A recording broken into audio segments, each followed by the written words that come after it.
నమస్తే, welcome to our channel. నేను మీ Venkatesh. Welcome to our channel. Choppadandi నియోజకవర్గం నారాయణపూర్ గ్రామాన్ని ముంపు గ్రామంగా ప్రకటించాలని గ్రామస్తులు వచ్చి పెద్ద ఎత్తున రోడ్డు పైన బైఠాయించి ధర్నా కార్యక్రమం చేపట్టారు. ఇది పెద్ద ఎత్తున ఉధృతంగా నెలకొన్నది.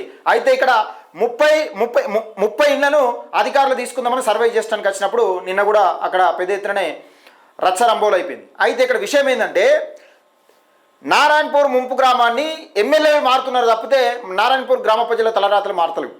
ఎమ్మెల్యే బొడిగ శోభక్ ఉన్నప్పుడు గంతే అయిపోయింది. ఇక్కడ సొంత గ్రామానికి సంబంధించిన మాజీ ఎమ్మెల్యే రవిశంకర్ గారు అప్పుడు గెలిచినప్పుడు కూడా ఆ గ్రామాన్ని ముంపు గ్రామంగా ప్రకటించలేకపోయారు. గౌరవ ఎమ్మెల్యే ఇప్పుడు ప్రస్తుతం ఉన్న ఎమ్మెల్యే మేడిపల్లి సత్యం గారు కూడా ఎన్నికల్లో హామీ ఇచ్చిన 6 నెలల లోపల నారాయణపూర్ ముంపు గ్రామంగా ప్రకటిస్తామని నారాయణపూర్ గ్రామాన్ని ముంపు గ్రామంగా ప్రకటిస్తామని హామీ ఇచ్చినా కానీ హామీని నెరవేర్చలేకుండా పోతున్న నేపథ్యం చూస్తా ఉన్నాం. ఇప్పటికీ 2.5 సంవత్సరాలు అయిపోయింది. కానీ ఇలా తలరాతలు మారుతలేవు అంటూ రోడ్డు పైన బైఠాయించిన ఒకసారి దానికి సంబంధించి మమ్మల్ని రెండుగా విడగొట్టద్దు, ఒకే గ్రామంగా ఉంచాలి. ప్రధాన రహదారిపై ధర్నా. గంగాధర మండలం నారాయణపూర్ చెరువు ప్రాజెక్టు నిర్మాణంలో భాగంగా తమ గ్రామాలకు తీవ్ర అన్యాయం జరుగుతుందని ఆవేదన వ్యక్తం చేస్తూ నారాయణపూర్ ఇస్తార్పల్లె వాసులు భారీ ఆందోళన నిర్వహించారు. ఇక్కడ ఒకసారి చూసుకునే ప్రయత్నం చేద్దాం. గంగాధర మండలం నారాయణపూర్ చెరువు ప్రాజెక్టు నిర్మాణంలో భాగంగా తమ గ్రామాలకు తీవ్ర అన్యాయం జరుగుతుందని ఆవేదన వ్యక్తం చేస్తూ నారాయణపూర్ ఇస్తార్పల్లె వాసులు భారీ ఆందోళన నిర్వహించారు. ఈ సందర్భంగా ముందుగా మధురనగర్ గ్రామ పంచాయతీ నుండి నారాయణపూర్ గ్రామం వరకు శాంతియుత ర్యాలీ నిర్వహించారు. అనంతరం జగిత్యాల కరీంనగర్ ప్రధాన రహదారిపై చేరుకొని సుమారు 15 నిమిషాల పాటు శాంతియుతంగా ధర్నా రాస్తారోకోలు చేపట్టారు. ధర్నా సందర్భంగా గ్రామస్తులు మాట్లాడుతూ ప్రాజెక్టు కట్ట నిర్మాణంలో భాగంగా గ్రామాన్ని సగాన్ని విడగొట్టి కొందరిని మాత్రమే పరిహారానికి పరిమితం చేయడం దారుణమన్నారు. అంటే ఇక్కడ విషయం ఏంటంటే కొందరిని మాత్రమే పరిహారానికి వీళ్ళు ఏం చేస్తూ ఉన్నారంటే పరిహారానికి పరిమితం చేస్తున్నారు. అంటే కొందరు మాత్రమే తీసుకునే ప్రయత్నం చేస్తున్నారు, మిగతాన్ని విడిచిపెట్టే ప్రయత్నం చేస్తారు. 2 వర్గాలుగా చేయొద్దని వీళ్ళు డిమాండ్ చేస్తూ ఉన్నారు. ఒకసారి చూద్దాం. మమ్మల్ని రెండుగా విడగొట్టద్దు, గ్రామాన్ని ఒకే యూనిట్గా ఉంచి అందరికీ న్యాయం చేయాలి అని ఆవేదన వ్యక్తం చేశారు. కేవలం కొందరు ఇళ్లను మాత్రమే ముంపు పరిధిలోకి తెచ్చి మిగిలిన వారిని వదిలేయడం వల్ల గ్రామంలో విభేదాలు తలెత్తాయని తెలిపారు. అంతే కదా, మరి ఇప్పుడు వాళ్ళని తీసుకొని వీళ్ళని తీసుకోకపోతే వీళ్ళకి తీసుకుంటే మంచిగా అనిపిస్తుంది. నేను చెప్తున్నా కదా, తీసుకుంటే మంచిగా అనిపిస్తుంది. మరి తీసుకునే పరిస్థితి ఏంది? ఒకళ్ళు నవ్వుకుంటుంటే ఒకళ్ళని ఏడ్చుకుంటుండాలా ఒకటే గ్రామంలో? అయితే తెలిపారు. గుండె కోతను వ్యక్తం చేస్తూ గ్రామస్తులు మాట్లాడారు. తమ ప్రాంతంలో నిర్మించే ప్రాజెక్టులు ఎన్నో ఇతర గ్రామాలకు వేలాది ఎకరాలకు సాగునీరు అందుతుందని, కానీ అంతటి ప్రాజెక్టు కోసం త్యాగం చేస్తున్న తమను మాత్రం నీటిలో ముంచేసి పరిస్థితి తేవడం ఏంటని నిలదీశారు. ప్రాజెక్టు వల్ల భవిష్యత్తులో మిగిలిన ఇళ్లకు కూడా ప్రమాదం పొంచి ఉంటుందని, అందుకే అరగొరగా కాకుండా సమగ్రంగా నిర్ణయం తీసుకోవాలని కోరారు. ఇక్కడ ఇస్తార్పల్లె, నారాయణపూర్ 2 గ్రామాలు. అయితే ఇక్కడ విషయం ఏంటంటే గతంలో కట్ట దగ్గరిపోయినప్పుడు కూడా అసలు ఇతర గ్రామ పంచాయతీలకు ఇక్కచెల్లి వేరే కాడికి నీళ్ళు అందించేవి నారాయణపూర్ గ్రామస్తులు. కానీ వాళ్ళను అసలు చిన్న చూపు చూసే ప్రయత్నం చేస్తూ ఉన్నారని వాళ్ళ ఆవేదన వ్యక్తం చేస్తూ ఉన్నారు. అయితే నారాయణపూర్ ఇస్తార్పల్లె గ్రామాలకు ఈ ప్రాజెక్టు వల్ల సమాన స్థాయిలో నష్టం జరుగుతోందని బాధితులు తెలిపారు. కాబట్టి ప్రభుత్వం ఉన్నతాధికారులు తక్షణమే స్పందించి నారాయణపూర్ ఇస్తార్పల్లె గ్రామాలను సంపూర్ణంగా ముంపు గ్రామంగా ప్రకటించాలని డిమాండ్ చేశారు.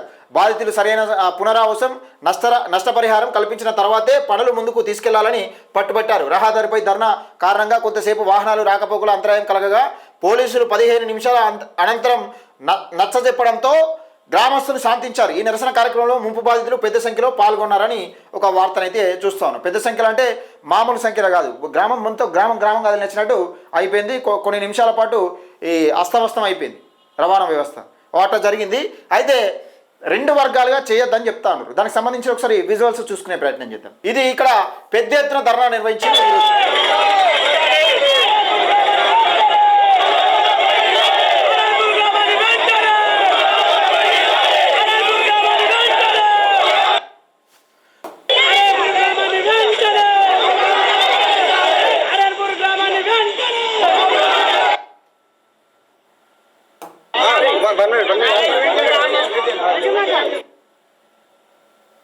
అప్పుడు అవార్డు చేసినప్పుడు ఏం చేసారు, వ్యవసాయ పనులు మాత్రం చేస్తున్నారు. ఈ ఇళ్ళ వదిలిపెట్టిపోయింది. 2009 అవార్డులో ఈ ఇళ్ళ అవార్డు కాలేదు. అప్పటి నుంచి ఏ ఎమ్మెల్యే కానీ ఎవరు కానీ మా హామీని నిలబెట్టలేదు, దాన్ని ముట్టుకోలేదు. ఇప్పుడు వచ్చేసి దీన్ని 231 ఎకరాల భూమిని మేము మండి కింద తీసుకుంటున్నాం అంటే మేము ఉన్నాయి 300 కుటుంబాల దాదాపు అయితే కావచ్చు. 300 కుటుంబాల నీళ్ళ ముంచేసి మీరు 1000 గ్రామాలకు 20 కుటుంబాల రైట్ 300 కుటుంబాలకు ఇక్కడ ప్రభుత్వం ఏం చెప్తా ఉన్నదంటే 300 కుటుంబాలకు మొత్తం ముంపు గ్రామంగా ప్రకటిస్తామని చెప్పారు. గౌరవ ఎమ్మెల్యే మేడిపల్లి సత్యం గారు కూడా మొత్తం ఎన్నికల ముంగట 6 నెలల లోపల మొత్తం గ్రామాన్ని ముంపు గ్రామంగా ప్రకటిస్తామని చెప్తున్నారు. వీళ్ళు ఈ గ్రామస్తులు చెప్తున్నది ఏంటిది, మీరు హామీ ఇచ్చింది ఏంటిది, మీరు చేస్తున్నది ఏంటిది, మా గ్రామ పంచాయతీని మా నారాయణపూర్ గ్రామాన్ని 2 వక్కలు చేయొద్దు, మాకు తీవ్ర ఇబ్బందులకు గురవుతుంది, ఇప్పటికే చాలా అవస్థలు పడతా ఉన్నాం. అసలు నారాయణపూర్ ఒక రిజర్వేయర్గా మార్చాలంటే వాస్తవానికి అక్కడ నారాయణపూర్ గ్రామాన్ని ఉండరు కూడా, అక్కడ పనిచేయదు, మొత్తానికే అక్కడ పనిచేయదు. నీళ్లు నిండితే నీళ్ళు నిండితే ఆ కుడి కాలువ గిట్లా పూర్తి అయితే నారాయణపూర్ అక్కడ గ్రామం పనిచేయదు. ఇది అందరికీ తెలిసిన విషయమే. గౌరవ ఎమ్మెల్యే మేడిపల్లి సత్యం గారు కూడా తెలుసు. ఆ నారాయణపూర్ గ్రామం అనేది పనిచేయదు. కానీ ముంపు గ్రామంగా ప్రకటించకుండా కేవలం 20 లేదా 30 ఇండ్లను ముంపు గ్రామంగా ప్రకటించి మిగతా ఈ ఇండ్లను విడిచిపెట్టే కార్యక్రమం చేస్తూ ఉన్నారని గ్రామస్తులు పెద్ద ఎత్తున ఆందోళన చేస్తూ ఉన్నారు. నిన్న ఏది ప్రభుత్వ అధికారులు వచ్చినా కానీ అక్కడ తీవ్ర స్థాయిలో ఒత్తిడి జరిగింది, తోపులాట జరిగింది, పోలీసులు కూడా వెళ్ళినట్టున్నారు. అక్కడ తీవ్ర స్థాయి పెద్ద ఎత్తున ఒత్తిడి తోపులాట జరిగింది. అయితే ఇక్కడ విషయం ఏంటంటే మమ్మల్ని విడగొట్టద్దు దయచేసి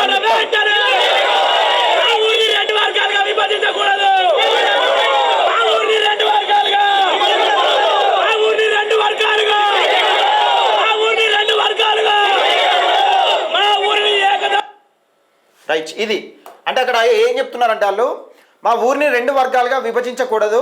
ఒక వర్గం ఇప్పుడు పోయేటోళ్ళకి బాగానే అనిపిస్తుంది, మరి అక్కడ ఉన్న వాళ్ళ పరిస్థితి ఏంది?